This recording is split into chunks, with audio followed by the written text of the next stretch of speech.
So let's talk about something huge. Are you building yourself, or are you building a character the internet consumes? It's a question that honestly gets to the very core of what we're all doing online. And that's exactly what we're going to unpack today. I want you to picture this for a second. Go way back. Think about myths being born around a campfire. Those stories, they were how we made sense of everything, right? Well, fast forward to today. The campfires are gone. Now we've got screens. But the myths, oh, they're still here. They've just changed their clothes. And this is where we need to hit pause on how we usually think about the term personal brand. Because it's not just some buzzword from a marketing textbook. No. It's so much deeper. Think of it as our modern mythology. Seriously, we've got our heroes, our masks, our weird little rituals, the whole shebang. So, that brings us back to the big one. The question I want you to just let simmer in the back of your mind as we go through this. Who are you actually building?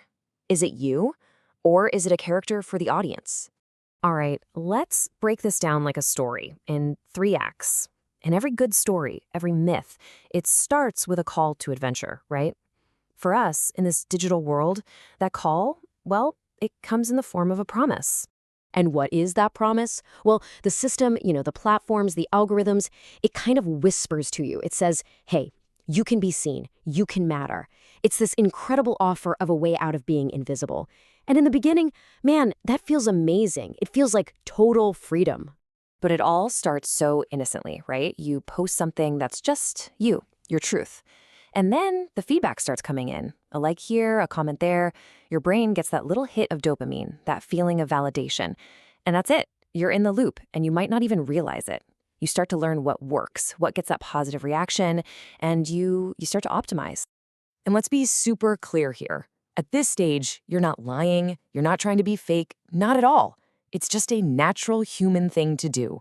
You're just optimizing. You're polishing the parts of you that get the applause and maybe turning the volume down on the other parts. It's all about connecting with people. But you know how these stories go. Every promise has a catch. Every myth has its dark side. And that brings us to Act 2, the trap. This is the part of the story where that feeling of connection starts to feel a whole lot more like a cage. So what happens? Well, that complex, messy, wonderful person you are starts to crystallize. It hardens into a symbol. Because let's be honest, people online don't really follow nuance. They follow simple, clear ideas. You become the disciplined one, or the rebel, or the thinker. You get put in a box, a recognizable, easy-to-digest archetype. And right here, this is the central conflict. This is the real battle. Because your real self is fluid, it's contradictory, it's always changing. But the character you've built, your brand, it needs to be legible. It has to be predictable. It has to be the same today as it was yesterday, so people know what they're getting. And this is the moment the trap really snaps shut. You stop asking yourself, wait, what do I actually think about this? And instead, you start asking, what would my brand say? See the shift?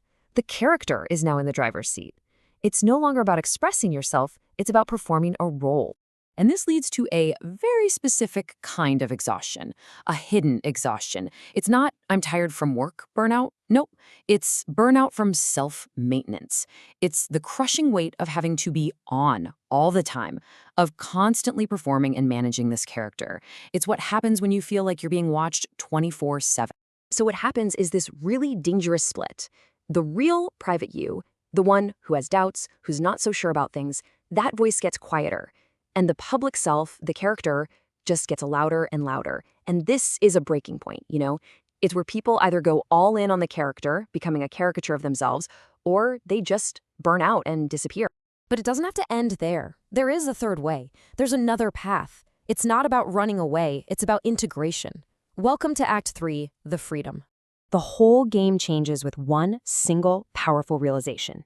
And it's this. Your personal brand is not your identity. It's not you. It's a tool.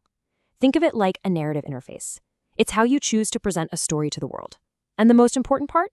You don't have to live inside of it.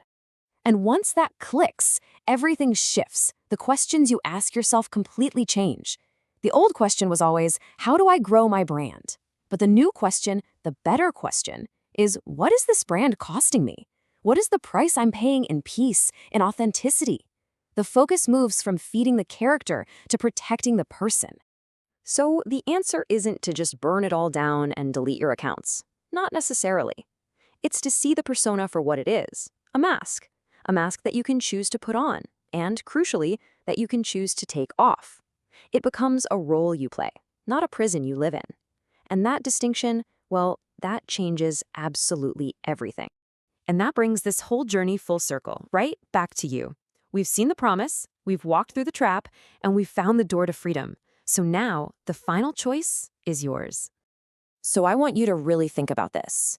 If your brand, your followers, all of it, if it just collapsed tomorrow, gone, would you still know who you are? And what if the audience just left? No one's watching anymore.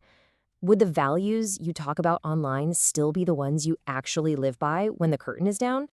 And here's the last one, maybe the toughest one.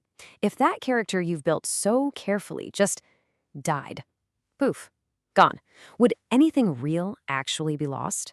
Or would it just be the end of a performance? So this all leads us to a much healthier way to approach this: conscious, personal branding. Let's define it as a controlled fiction. It's a story, a useful one, maybe even a powerful one, but it's never, ever sacred. And if you take away only one thing from this whole thing, let it be this. Just let this sink in. You are not the character. Because at the end of the day, the hero's journey here, it doesn't end with getting more famous or having more followers. It ends with integration.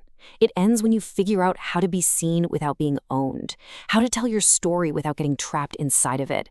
Now that's real freedom.